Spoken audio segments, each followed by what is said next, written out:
ekonomi perang Rusia mulai kehilangan momentum. Selama lebih dari 3 tahun terakhir, pengamat barat acap mempertanyakan kondisi real ekonomi Rusia. Di satu sisi, Rusia diyakini mendapat tekanan besar oleh sanksi internasional. Namun di lain sisi, justru menunjukkan ketahanan ekonomi yang signifikan. Pada 2023, produk domestik bruto atau PDB Rusia tumbuh 4,1%, lalu meningkat lagi sebesar 4,3% pada 2024. Namun, pertumbuhan yang didorong oleh pergeseran menuju ekonomi perang kini diperkirakan mulai melemah. Banyak ekonom memproyeksikan perlambatan signifikan dengan pertumbuhan hanya sekitar 2%. Institut Kiel untuk Ekonomi Dunia di Jerman bahkan memperkirakan PDB Rusia hanya akan tumbuh 1,5% pada 2025 dan merosot ke 0,8% di 2026. Bank Sentral Rusia sebenarnya sudah mengantisipasi perlambatan ini, menurut laporan kantor berita Interfax.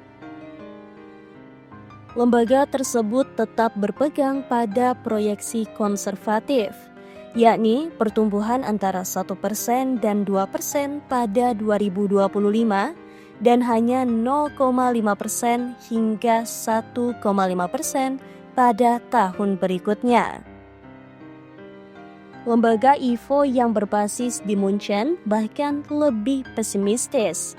Setelah sedikit kenaikan pada 2025, ekonomi Rusia diprediksi menyusut 0,8% di 2026. Salah satu beban utama adalah suku bunga acuan Rusia yang sangat tinggi, yakni 21% yang menghambat investasi swasta. Sektor otomotif dan teknik mesin menjadi yang paling terpukul, disusul konstruksi dan baja. Meski demikian, apresiasi mata uang rubel terhadap dolar Amerika Serikat sebesar 40% sejak awal tahun mengejutkan para analis. Menurut Vasily Astrov dari Institut WIIW di Wina, penguatan rubel ini lebih disebabkan oleh sikap Presiden Amerika Serikat Donald Trump yang lebih lunak terhadap Rusia.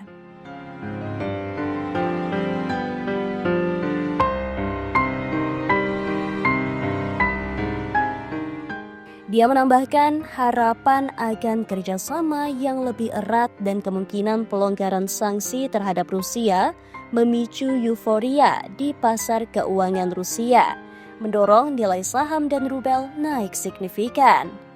Namun, euforia itu mulai meredup pada November 2024 saat Amerika Serikat memperketat sanksi terhadap Gazprom Bank, bank negara yang memproses pembayaran gas dan mendanai proyek militer.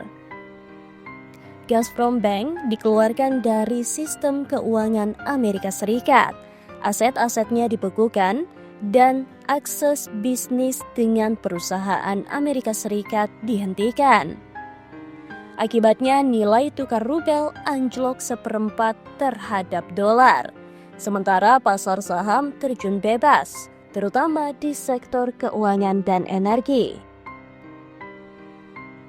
Tidak heran, pemerintah Rusia mencermati pernyataan Trump usai bertemu Presiden Ukraina Volodymyr Zelensky di Roma pada akhir April, di mana dia mengisyaratkan perlunya pendekatan baru terhadap Presiden Vladimir Putin.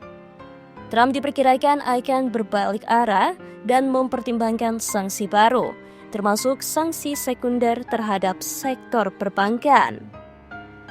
Sanksi sekunder ini merujuk pada hukuman bagi negara ketiga, perusahaan, atau individu yang tetap menjalin hubungan dagang dengan Rusia. Senator Lindsey Graham, sekutu Trump, mengumumkan melalui media sosial bahwa dia bersama hampir 60 senator lintas partai sedang menyusun undang-undang untuk memperluas sanksi ke negara manapun yang mengimpor produk energi Rusia. Menurut Astrov, target utama dari rancangan sanksi baru ini kemungkinan besar adalah China dan India.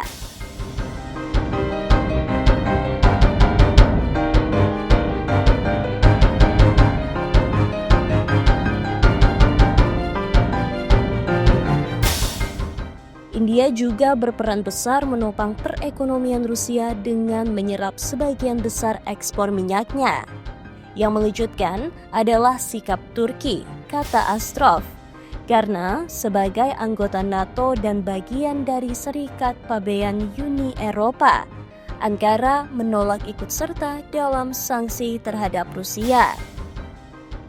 Di bawah pemerintahan Biden, Amerika Serikat banyak menjatuhkan sanksi sekunder yang ditegakkan dengan ketat.